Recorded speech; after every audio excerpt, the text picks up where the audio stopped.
Welcome back. 8:40, a Mexican drug lord being called fashionable, and the Playboy mansion's for sale, but you gotta live with hef. TMZ's Harvey Levin is in LA and joins us. Let's start with the capture of Mexican drug lord El Chapo. A clothing store now cashing in thanks to the criminal, really?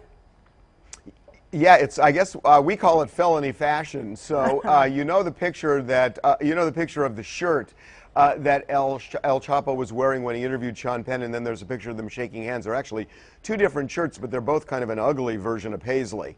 Well, there is a little store in the Garment District, downtown LA, that we found that just happens to have what looks like those shirts. And so they've been advertising them as El Chapo's shirts, and they sold out. And they ordered a new shipment, and they're getting them in tomorrow. But people want these shirts, and it's almost as shocking as Sean Penn going down there is the fact that Paisley is back. Shirt cost $128, by the way, so it's not a cheap shirt. What did you think about the whole Sean Penn thing? You know, I mean, look, we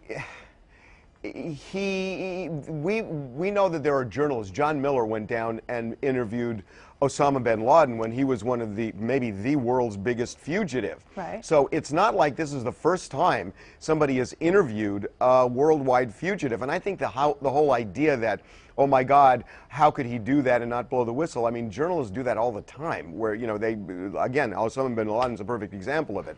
But I don't know. I mean, the fact that Rolling Stone just gave him the article and said, okay, approve it, that's extreme.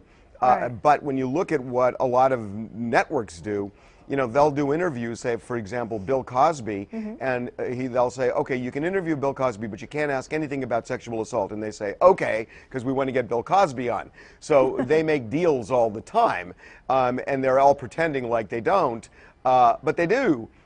This one is extreme, though. Yeah, no kidding. Yeah, whenever we get those, whenever you're interviewing somebody, like, you can't talk about this. It's like, then why are they coming on? If you're not going to talk about what's in the news. I mean, really? Lauren, and what they do is, and then they try to kind of sneak in the question anyway. Well, of course, you got to ask the question, right? Otherwise, there's no point in having them on. No point. Yeah, we usually try to pass right over those. Well, on Good Day yesterday, we talked about the Playboy mansion, and I thought this was so funny that it was going on the market. There are apparently these huge plans. First of all, hef wants to stay put. So you can buy the place, but hef comes with it. And he's got these grand plans you've uncovered, right? Yeah, I'll tell you, boy, when we broke this on Saturday, and I think it looks like, unwittingly, because we didn't know that the deal had actually been made. We just knew that Playboy was shopping it, and they said that they were going to do it in the next month. But they accelerated things after we posted the story, and they announced it yesterday. But what they didn't say to people is this, that Hefner has plans, because, look, this is a 1927 mansion. It's on 6 acres. They're asking $200 million, which seems like an insane amount of money for that, even in that area, which is super expensive. But everybody kind of assumes that the Playboy Mansion is a teardown because it's so old. Right. But we are told that Hefner actually has plans to turn it from 20,000 square feet, which it is right now, to around 35,000 square feet, and preserve like the natural wood, which is pretty awesome, the architecture of it, the grand rooms like the living room and the foyer, which are really cool. So the person who buys it actually could end up maintaining the mansion, but they're not going to be able to do a thing with that mansion, Lauren, until Hugh Hefner kicks the bucket, because he has a life estate, which means they can't even go in until Hefner dies. Very interesting. You can buy this huge, expensive place, pay all this money, and not do a thing to it. You'll have to wait. And not do a thing, right.